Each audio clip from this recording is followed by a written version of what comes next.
Hello အခုအားလုံးမင်္ဂလာပါကျွန်တော်တို့ဗီဒီယိုလေး record မလုပ်ရသေးလို့ဗီဒီယိုလေး record လုပ်ပြလိုက်ပါအောင်မယ်ကျွန်တော်တော့ဒေါက်တာယူတန်အောင်ပါကျွန်တော်တော့ဒေါက်တာယူဆန်အောင်ပါပြီးခဲ့တဲ့တနင်္ဂနွေနေ့ကဘာပြောလိုက်လဲဆိုတော့မွန်ဂျိုတို့အကြောင်းပေါ့နော်ဟုတ်တယ်အလူတွေလက်စိတ်ဝင်စားနေကြတာအဲ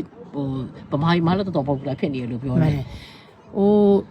ဘာလို့ပြောလဲဆိုတော့ဝိတ်ကြတယ်ဈေးလို့ပြောတာပေါ့နော်ဟုတ်တယ်တကယ်တမ်းကတော့ဒီဈေးကစီးချိုပေါ့နော်စီးချိုချဖို့အတွက်အဓိကအတွက်သုံးတာအဲ့ဒီမှာဘာဖြစ်တယ်လဲဆိုရင်စီးချိုစီးကများသောအားဖြင့်ဝိတ်ကြစရာပါ metformin ဆိုတော့ဝိတ်ကြတယ်ဒါပေမဲ့ဒါ particularly ပေါ့နော်ဒါပေမဲ့ကျွန်တော်တို့ဘာတစ်ခုသတိထားရမလဲဆိုလို့ရှိရင်ဒီတိုင်းတောက်မဲ့စားဒီတိုင်းထိုးမဲ့စားဆရာဝန်ရဲ့ညွှန်ကြားမှုနဲ့ဒီမှာလူတိုင်းကဝါတဲ့လူတိုင်းထိုးလို့မရဘူးเนาะ overweight ထိုးလို့မရဘူးသူက obese ဖြစ်နေပြီးတော့ယောဂအခြေအနေကိုယ်ကြမ်းမာရုပ်ထိခိုက်နိုင်တဲ့အခြေအနေဥပမာလူက obese ဖြစ်နေတဲ့ risk ရှိတယ်ဆိုလို့ရှင်တော့ IGB က approve လုပ်တာပေါ့နော်တချို့ over the counter မှာဝယ်ရတာရှိတယ်ဒါပေမဲ့ GB ကသူတို့က clinically appropriate ဖြစ်လားမဖြစ်လားဆိုတာ sign လုပ်ပြီးတော့မှပြန်ပြီးတော့မှဝယ်လို့ရတာပေါ့နော်ချီတော့ညောက်တော့ချောက်လေးစီးနေပါတယ်ဘက်ကလည်းဆင်းလာလိုက်ပါလားတာကြီးဟုတ်တယ်အမေအိမ်မတာဟုတ်ကဲ့ခင်ဗျာပါဘာလို့လဲဆိုတော့ပါဝင်တဲ့ဓာတုပစ္စည်းတွေကနော်ဆေးညွန့်အတိုင်းပဲအဲ့လိုချိန်ဒီမှာလည်းဆက်နေထိုးလိုက်Hello ကျွန်တော်က Alex ပါHello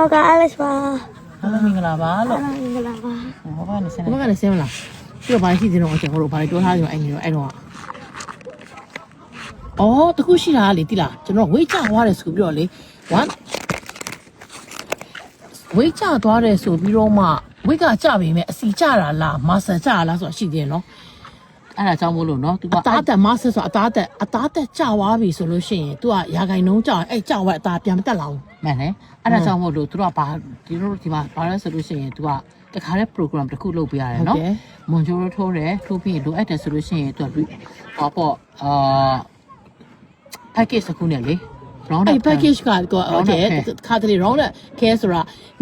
ာနေကိုစီစဉ်ရမှာပေါ့ဟုတ်တာတော့လေ့ကျင့်ခန်းလုပ်ထားမယ်အစားတောက်ကတတိထားမယ်ဆေးထိုးထားတယ်ဆိုပြီးတော့အစုံစားလို့မရဘူးမဟုတ်ဘူးဘာလို့လဲဆိုတော့ तू ကအမြဲထိုးလို့မရဘူးလေထိုးလို့ထားတော့နေ6လထိထိုးမယ်ဆိုရင်တော့ပြီးသွားလို့ရှိရင်နေကြရတော့မှာလေဟုတ်တယ်ချက်ပြီးဘာပြဿနာပါဆို rebound ပြန်ဖြစ်တာ rebound ပြန်ဖြစ်တယ်ဆိုတဲ့သဘောကပိန်ကချစ်ပိုဝလာတာနော်ဟုတ်တယ်ပြီးလို့ရှိရင်ဝလာတာဘာတက်လာလဲဆိုအစီတက်လာတာရော့သွားတဲ့အသားက muscle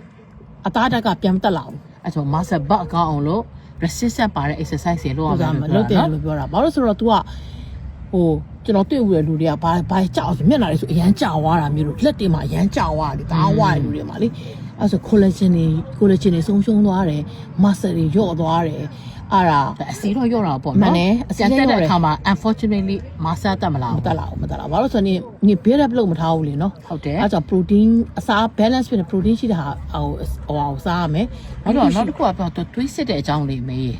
တွေးစစ်တာကကြတော့ဘာဖြစ်တတ်တယ်လဲဆိုရင်သူကကြောက်ကက်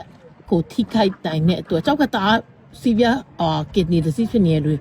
ူကြောက်ကက်ရန်အားနေနေလို့ဆိုမထိုးလို့မတင်တော့ဘူးနောက်တစ်ခုကကြတော့ pancreas ဆိုတာဘာလဲတကယ်ရွက်လားတကယ်ရွက်ရောင်းတာဖြစ်တတ်တယ်နော်တကယ်ရောင်းတာတွေဖြစ်တတ်တယ်အဲ့ဒါတော်တော်ဆိုးတယ်ပြီးရင်ပြို့တာအန်တာလည်းတော်တော်ဆိုးရနော်GI စတန်တယ်အန်တယ်ဆိုလို့ရှိရင်ဟုတ်တယ်ပုံမှန်ဆိုလို့ရှိရင်ဒီတိုင်းလေးပေါ့နော်ဖြစ်တယ်တအားလို့ dehydration ဖြစ်တယ်ဆိုလို့ရှိရင်ကြောက်ကပ်ပါဖြစ်တယ်မှာလေကြောက်ကပ်ဆက်ရမှာအဲ့ဒါဆိုရင် urea creatinine ပေါ့နော်ကြောက်ကပ်ဒါပေမဲ့အဲ့ဒါဖြစ်ထိုးတဲ့လူတိုင်းလည်းဘယ်လို monitor လုပ်မှာလဲအဲ့တော့ symptom မဟုတ်ဘူးဟုတ်ပြီအဲ့ဒါထိုးထားလို့ monitor တော့လုပ်ရင်လည်းကျူပြီးတော့သိမှာမဟုတ်ဘူးလေနော် symptom ရှိလို့ရှိရင်တော့စစ်ကြည့်လိုက်ပေါ့ဟုတ်တယ်မလားဟုတ်တယ်ပြီး fatty liver ရှိရလို့ဆိုရင်တော့တော်တအားဆိုးနေရပေါ့နော် liver function abnormal ဖြစ်နေရင် fatty liver တော်ဆိုးနေတော့အတဲမှာအစီဖုံးနေတယ်ဆိုလို့ရှိရင်ပိုဆိုးတယ်အစီတအားချေတာတအားများသွားမယ်တော့ရုပ်တရက်ချက်ချင်းကြီးကြာသွားတယ်လို့ဖြစ်သွားတာပေါ့နော်ပြီးတော့ပါစီသေးတော့ခုနပြောသလိုပေါ့နော် HbA1c ကလည်း key marker ပဲဟုတ်တယ် key marker ဆိုတော့အဲ့ HbA1c control ဘယ်လောက်ကောင်းလဲမကောင်းလဲဆိုတော့ HbA1c ကကြာ monitor လုပ်တာကြတော့စီးချိုရှိရလူတွေအတွက်သုံးကြတာပေါ့အဲ့ဒီဟာတွတ်တော့ monitor လုပ်ရင်တော့အကျိုးမရှိဘူးထင်တာပဲနော်စီးချိုမရှိတဲ့လူကခါလေစီးချိုမရှိတဲ့လူက HbA1c မှာမတက်တာဟုတ်တယ်အဲ့ဒီ HbA1c တော်တိုင်းပြီးတော့လည်းဘာမှအကျိုးမရှိဘူးနော်မှန်တယ်ပြီးတော့ခုနဘိုက်အောင်လာတယ်ဆိုရင်တော့အတိထားမှာနော်ဆရာဝန်ဆေးရုံတော့လိုအပ်ရင်နော်ဟုတ်တယ်ဘိုက်ရုပ်တရက်နားလာတယ်လို့ဘာလို့ဆိုရင်ဒီအလယ်မှာလေဟုတ်တယ် pancreatitis ပေါ့နော်ဟုတ်တယ်အဲ့ဒီမျိုးလူတွေတော့တော်ဆိုရသူရှုလူတွေဘာဖြစ်လဲဆိုစပင်းကျွတ်တာတွေပဲတော်ဆိုရလို့ပြောတယ်ကျွန်တော်အဲ့တချို့ကျွန်တော်ရဲ့အဲ့ဒီအလုပ်မှာရှိတဲ့ဆရာမတွေပဲထိုးတာရှိတယ်လေနော်အခုလူနာကြုံတော့ပြောလာအောင်မယ်လူနာတယောက်လေတော့စီချိုရှိလို့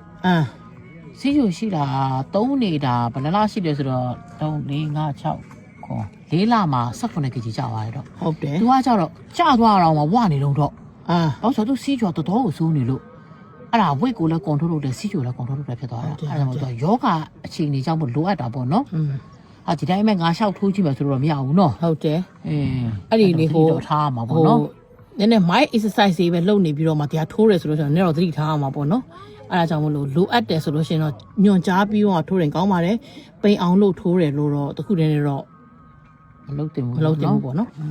အဲ့ဒါအခုကျွန်တော်တို့ဗာလိတ်ရောက်နေလဲကိုယ်အော် West Water ရောက်နေတာ apparently အဲ့ဒါအင်္ဂလန်မှာအနှက်ဆုံး lake လို့ပြောပါတယ်တော်တော်ချီတယ်နော်ပေါ့ဟုတ် ရေကူးနေလူတွေအများကြီး အဲ့လက်ဆက်ပြောင်းနေခဲသွားပြည့်နေ ခဲသွားပြင်ရဟောမှာပြလည်းနည်းနည်းပြလိုက်ပါလားမေးကဲလို့ရလား ရတယ်နေလိုက်မယ်ဘယ်လိုလဲရမလဲဟဲ့မြောက်တော့ ဟုတ်လား ကုန်ဖုန်းမလဲရမယ်တဲ့အေးဖုန်းနဲ့လည်းလို့မရအောင်ဖြစ်နေဟောဖုန်းနဲ့လည်းလို့မရအောင်ဖြစ်နေဘယ်လိုပဲပြလိုက်မယ် အဲ့လက်ရေတော့လာလို့ရအောင်ခါလေး ပတ်ပတ်လဲ